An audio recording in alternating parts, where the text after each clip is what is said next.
different. According to the government's outgoing chief scientist, the evidence that the world's weather is changing is completely unequivocal.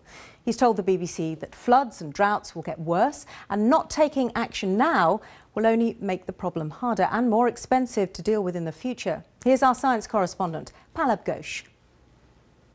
As the freeze continues, and no sign of spring, people wonder whether it's anything to do with global warming.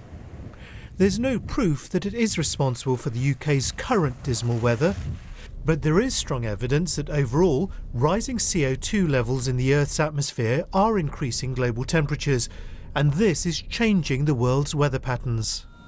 What's slightly less clear is when and where there'll be more extremes of weather. Droughts, floods, storms and sea surges. It's these that lead to widespread devastation. The government's chief scientist told me that he believes that these changes will happen in our lifetime. Natural variation that we might see in temperature or rainfall and so on is increasing at double the rate of the average. And that is actually really quite concerning, because what it's going to say is we're going to have more droughts, we're going to have more floods, we're going to have more sea surges, we're going to have more storms. These are the sort of concerns that actually are going to start affecting us on quite a small timescale.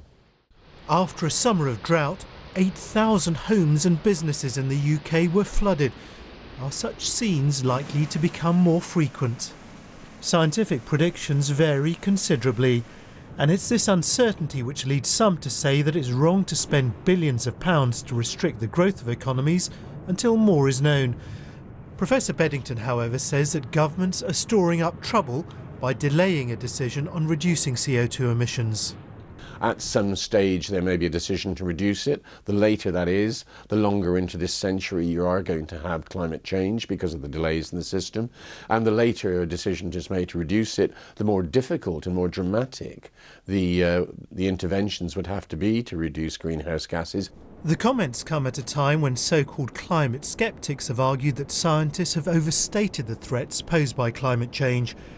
Professor Beddington, though, says that the evidence that climate change is happening is completely unequivocal, and action by governments in tackling it is now more urgent than ever. Palab Ghosh, BBC News. There's been